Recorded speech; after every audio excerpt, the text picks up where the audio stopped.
Hi mga friendship! So maya-maya mag-hassle na ako, magtitinda na naman ako ng banana Q. At alam niyo ba, namamroblema ako kasi paano ako sisigaw ng banana Q po? Kasi pause na pause akong kaibigan yung mga friend. So ayun nga, marami pa rin na nagtatanong sa inyo kung bakit daw ang ganda daw ng pagkakakulot ng buhok ko. Kung nagpakulot daw ba ako, ganyan. Kung pag lumalabas daw ba ako is nagkukulot ako. So para sagutin yung mga katanungan nyo kung bakit meron akong confidence na maglugay ho ng buhok is dahil po dito sa Lux Cosmetics Hair Keratin Mist. So bago po ako lumabas, bago po ako gumawa ng content, bago po ako magtinda, bago po ako mag-hustle, ayan, nag-i-spray ho muna ako nitong Lux Keratin Hair Mist. Ang bango nito mga friendship. Alam nyo, nilalagay ko to pagkatapos kong maligo. Tapos halimbawa, ayan, katulad ngayon, lalabas na ako, magtitinda na ako ng banana Q. Basa-basa pa yung buhok ko. So ayan, ini-spray ko na siya mga friendship. Then halimbawa, kung gusto nyo naman hong mag-curler, syempre mainit yun. Nakaka-damage yun ng hair. So ang ginagawa ko naman ho doon mga friendship, syempre aminado ako na gumagamit ako nun minsan, nagkukulot ako, nag-i-straight ako, yan, kapag sa mga event.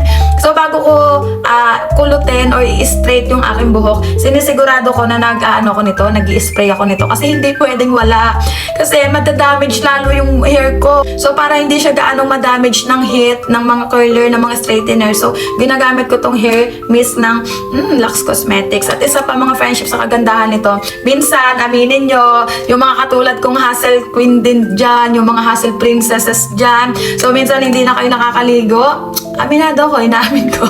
Minsan 2 days akong hindi naliligo, pero don't worry kasi, ayan, ito yung ating tagapagligtas, si Lux Cosmetics Keratin Hair Mist. Kasi, friend, ang bango-bango nito. So, kung medyo namang problema kayo sa oras, at wala na kayong oras maligo, so, gumamit kayo nitong Keratin Hair Mask na Lux Cosmetics. Sobrang mabango to mga friendship. So, ayun lang. Sinagot ko lang yung inyong mga katanungan para malinawan kayo. Hindi pa ako nagpakulo. Talagang maganda lang tong Lux Cosmetics gamitin. So, ayan, lalagyan ko na lang din to ng yellow basket para just in case na gusto nyong gumamit din, matry kung gaano siya ka-effective at kaganda sa mga buhok natin. So, ayan. Yan lang kayo mag-check out. At ilalagay ko na lang din to sa link. So, yun lang naman.